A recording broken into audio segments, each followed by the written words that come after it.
Welcome to JS on Politics, our weekly look at what's happening in Wisconsin politics, and quite a week it was.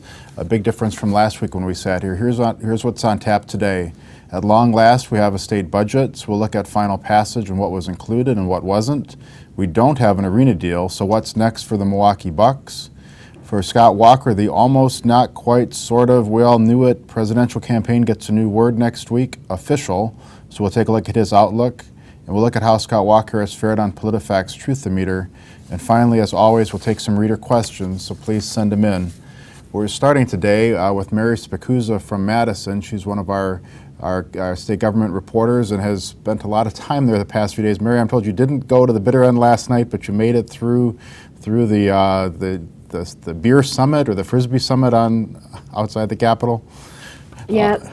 All right. I didn't stick around. Patrick Marley was our intrepid reporter who was here until about 1 in the morning, but I did stay through the bomb threat, which lasted really quite a while, like 2 hours. All right. Well, let's get right into what's happening today out there, and then we'll come back to the budget. So today, I think even as we speak here, the Assembly is debating the 20-week abortion ban, which is, I suspect, on its way to passage. And then to Scott Walker, can you talk a little bit about why that's an important measure at least for those, advocating it in Madison? Sure. They actually started the day. They hadn't gotten to the actual 20-week abortion ban yet. They were fighting about open records when I left the floor, and they were debating a Dem bill on open records because of the kerfuffle we saw last week over that. But yes, we assume that once they take up the 20-week abortion ban, it's really headed to certain passage, and Governor Walker has said that he will sign that. Okay. Let's look at the budget. So overnight we have the final budget in place. A week ago we were sitting here and there were questions about when they would get their deal together. We've talked over the past weeks about a lot of the individual battles in the budget on education and the arena and other issues, but give us sort of the big picture. For Scott Walker and Republicans, clearly this is something they like, and talk a little bit maybe about what direction it's taking the state when you sort of size it all up. This was a tough budget. I think we had 11 Assembly Republicans last night vote against it, which is the most I remember of any of the 3 budgets that I've covered. There were some cuts to higher education that were not popular. There was the last-minute addition of prevailing wage, which was added and passed by the Senate on Tuesday and the Assembly early this morning. That they had been saying, for months that they didn't have the votes. Then that got added. The Bucks got taken out, and that may come to the floor. We're being told the Senate might take it up on Wednesday. That is not definite, but that got taken out. Obviously, there's winners in the budget include choice schools or voucher schools. There was criticism of the public school funding, however. Higher ed, I don't think a lot of UW officials are going to be thrilled with this budget. The cuts were reduced, but they're still significant. I think that they're saying that they held the line on property taxes, that there are tax cuts, even though they might be small in this budget. But obviously it is not popular with Democrats and moderate Republicans. So, the governor, there was quite a bit of changes that the Republicans made to the budget that Governor Walker proposed, but I assume he's going to be pretty happy with the budget, wouldn't you think, in terms of something that he can both, point to with pride in Wisconsin and run on in his presidential bid? Yeah, I think that he is most happy that it is over. Honestly, this dragged on for a lot longer than he had hoped. He wanted them to finish it up early. Instead, this is his latest budget. The first time that they've gotten it signed, or that he'll be signing it after the fiscal year is over. But I think he is happy it's over. I think he is happy that he can say he did not raise taxes and cut them once again. And I think he is looking forward to the next stage, which is 2016. All right, so he has a couple days here before his announcement on Monday. I think everyone presumes the budget will be signed before his event Monday evening.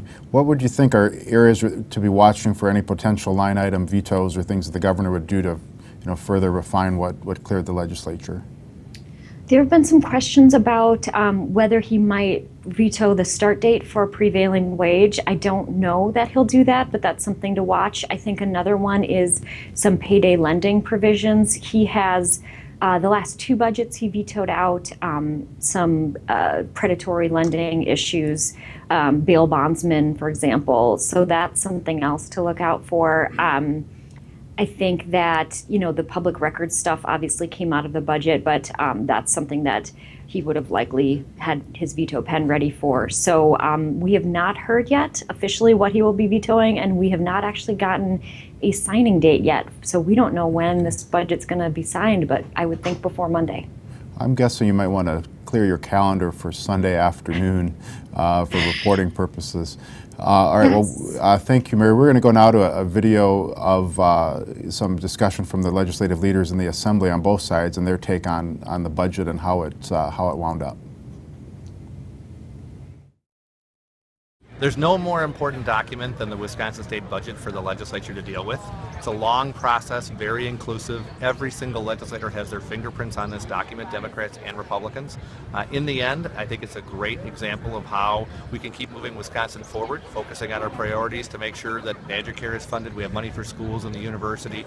Of course, there's always lots of controversy because we all have different answers to get to the same, or different solutions to get to the same answer. But I think today is a good example that we're going to show we can do a lot for Wisconsin. What do you think the Republican budget offers the people of the state? I think it offers them a great path forward. I mean, for the kids of Wisconsin, they're going to continue to get a great education that they deserve, more choices for that education. People that are in need of health care are going to get more access to health care. So I think in a lot of different ways, the budget suits everybody's needs, just in little different ways.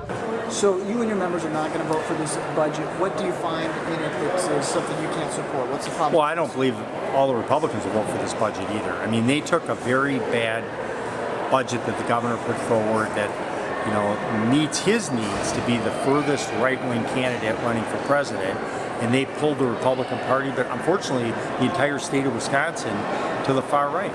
And what we find most objectionable are the things the public finds most objectionable. 78% of the people in Marquette polls, they want to support their public schools, but we're falling further and further behind.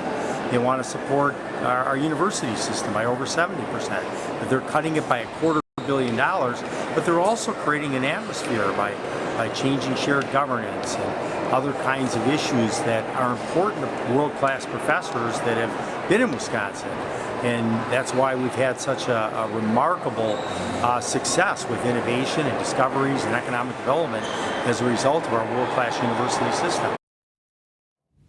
All right, we're back live now. I'm joined by James Causey, one of our editorial columnists, and we have Christian Schneider from Madison, another editorial columnist.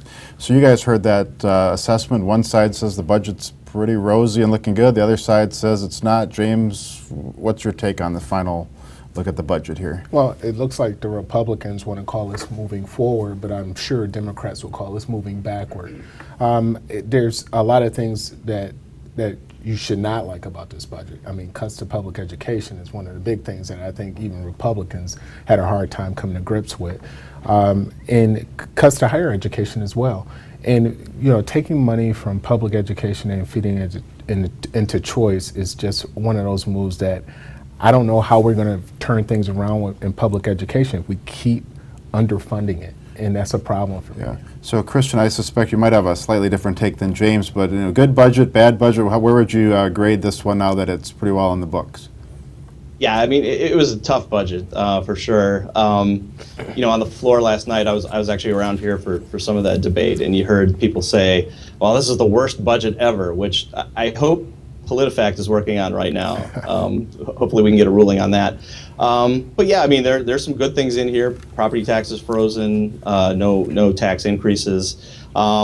School aids actually does go up a little bit, although not as much as people would want. Tuition freeze at the UW, kind of the whole list of everything. So it's not terrible. I think what the main thing people have a problem with, at least maybe even some Republicans, is kind of the process that we went through to get to a final budget. So. All right, well, let's talk about one thing that's not in the budget, very notably absent. There is no Bucks deal in the budget. They took it out to try to get one passed and then the others. James, you've talked about this before. Are you worried? Should we be worried that this is not going to move forward? If I was to put a thumb to them, I don't know. It's one of those kind of things. I'm confident that it will get done. A little bit. A little bit. A little bit confident. Yeah, All right. a little bit confident. It needs to get done. Milwaukee and the region needs to get done. So I'm hopeful. I have my fingers crossed. We need more Democrats to get on board. It's going to be very dicey. How do we do this, Christian? Because you've got a certain number of Republicans who won't vote for it regardless, some who say they will, and they need Democratic votes. But I assume if Scott Walker's calling up Senator Taylor, she may or may not be taking the call. Who gets these Democrats in line to come over and support this and get something through? Yeah, I mean, well, that's obviously why they wanted to get this done in the budget, because you would have had most of the Republican votes. But now that it's out of the budget, it becomes a numbers game. You would need to lose about probably 6 Republicans to get you down. Right now, Republicans have 19 votes, and they need 17 votes to pass. So if you lose about 6, that gets you to 13, and then you would probably need about 4 Democrats to get you to that 17 number. And now that it's out of the budget, Walker should be calling people. I think there are a few. They probably got about 3 solid Democrats right now, and then working on the rest. But I actually talked to Speaker Voss about this, and he said the hard cap is about the end of September. So while they would have wanted to get it done soon, there's still a lot of arm twisting that has to be done here in the next couple months. So James, if this comes up as early as next Wednesday, as Mary was suggesting earlier, and it's put to a vote, if you're a Milwaukee Democrat, can you vote against it? Oh man, that's a tough one. I don't know if you can vote against it. I know it's going to be a burden for taxpayers, but you have to look to long term and not just think right now. You have to think the future, and the future of the city, and the future of downtown, and the future of southeastern Wisconsin. And I hope that plays into their mindset when they make that vote. How about Christian? Do you think there's any Democrats outside of Milwaukee they could count on to pull in, or does it have to be that sort of core 4 who represent the city? I think for the most part, it's going to have to be the core 4. Actually, this kind of ties into prevailing wage a little bit, in that there was kind of a rumor going around that if Republicans put prevailing wage in the budget, no Democrats would vote for the arena plan. I don't see how that's really the case, because I think you're going to need some Democrats in Milwaukee are going to need to vote for it. But I think it makes perfect sense for even Republicans outstate, given the number that they keep throwing out, where the players pay in $6.5 million a year, and then the state pays $4 million a year for the arena, and it even with the salary cap going up, that number even gets bigger. So over the long term, it's $220 million to the state that Republicans are going to have to answer for when it doesn't show up in the future. All right, let's talk about a couple of the other hot topics out there this week. First, locally, I mean, we've talked crime in Milwaukee before, and it was a kind of a spike in violence. Now you've got a surge on top of the spike, or a spike on top of the surge, and more. 10, I think it is, killings in the last 7 days. Yes. They had the 14-year-old shot and killed after the fireworks, apparently by a 15-year-old and then a 13-year-old. I mean, where are we, James? Has anything coalesced since the last time we talked? Of people saying, let's do something about this, let's take some action, or is it still sort of that frustration mode that we're all in? I think we're going to be stuck in frustration mode for a while until we start to make real big changes. I mean, the police chief made a statement that we have to invest on the front end. The cops do a great job on catching the bad guys after they kill someone. But what we have to do as a community and as a state is to invest on the front end. We know who the kids are that have troubles. We know them, we can identify them.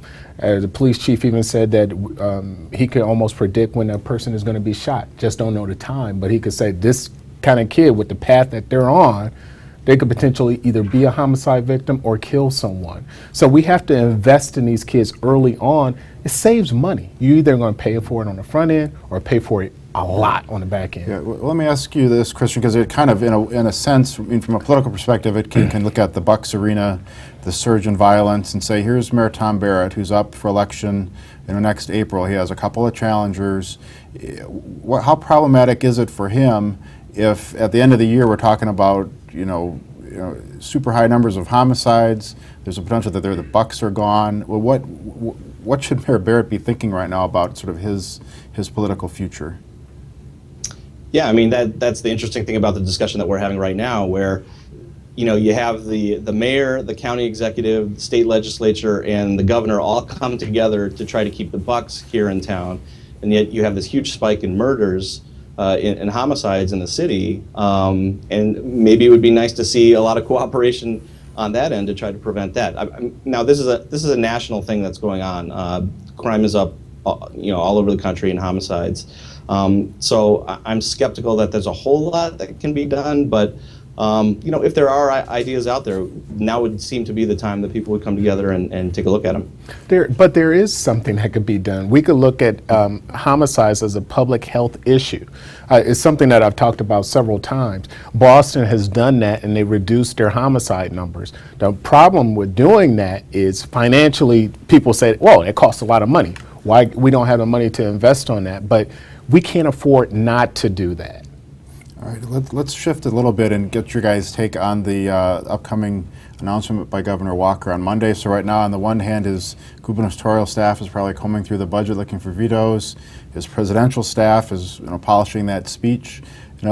Give us your prediction and looking ahead. What's the word we're going to hear most in that speech? Is it going to be reform, winner, Hillary, bad Democrats? What's the focus, do you think, of Governor Walker's speech on Monday? I guarantee he says the word forward at least 80 times. 80 times forward is our prediction. Christian, what do you think? What's the key word we're going to be talking about Tuesday morning? Boy, I don't know. Unintimidated. Unintimidated? Will he hold up a book while he says unintimidated? Right, for sale now. Makes a great gift. Yeah. No, but he's obviously going to hit, as he did with an ad this week. He's going to hit on his successes here in Wisconsin, taking on the unions, how tough he is. He's unintimidated and all that stuff. So I think that's going to be the central focus of his speech on Monday night. All right. Well, we'll leave James and Christian now and go to a tape segment looking at just that, a preview of the governor's announcement on Monday. We're joined now by Washington Bureau Chief Craig Gilbert to talk about Governor Scott Walker's impending announcement this coming Monday, his formal rollout of his presidential campaign.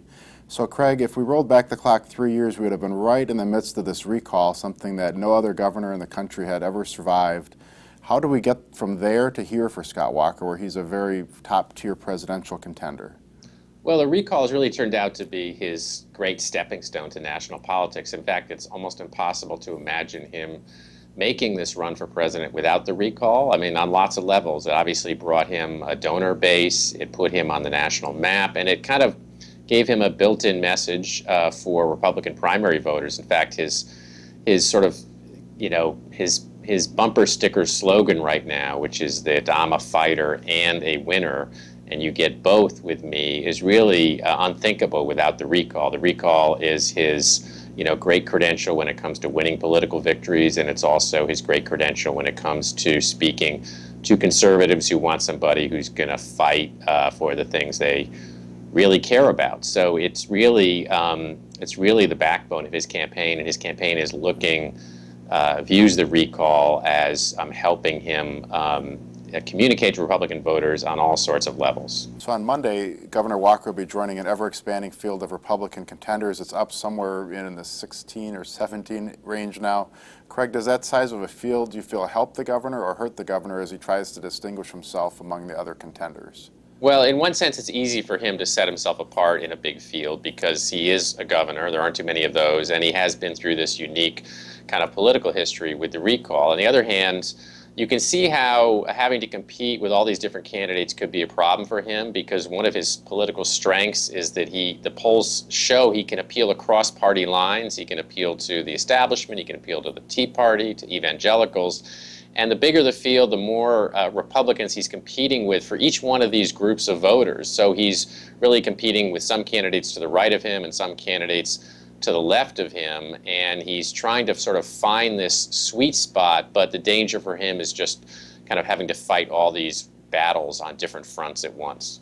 All right, so let's look at it, sort of two lenses to this campaign. What our readers and viewers are seeing primarily is what's happening in Wisconsin, and that coverage is things like the governor is gone, the budget was difficult to get through, the open records issue that was just in the news.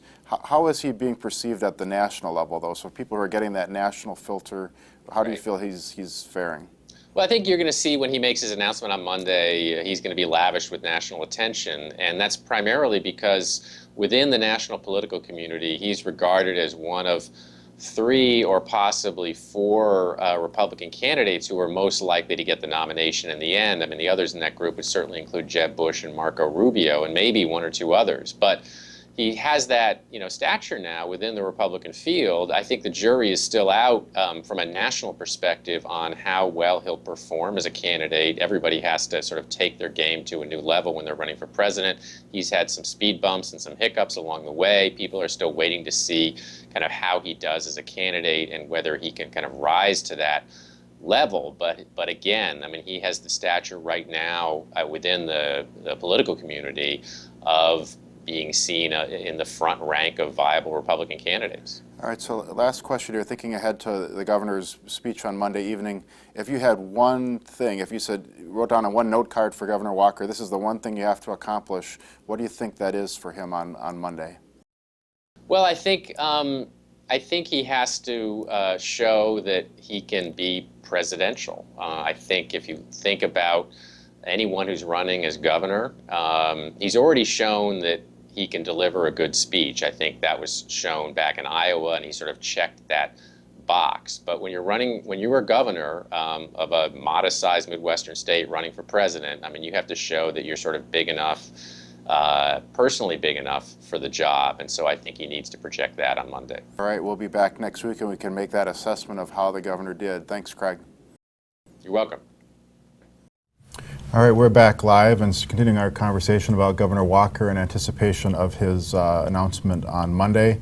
I'm joined now by Dave Umhafer and Tom Kircher, 2 of our PolitiFact Wisconsin reporters, and we're going to take a look at how the governor has fared on the Truth-O-Meter. So, first of all, one number is 144. We've done 144 ratings on Governor Walker. Dave, why have there been so darn many on him? Well, first and foremost, I mean, reader demand for items on the governor is off the charts. He's at the center of the state political scene, the budget, and now, certainly over the last year, he's become a true national figure, has been aggressively running for president unofficially, and he just figures so prominently into our philosophy of wanting to look at timely and topical items.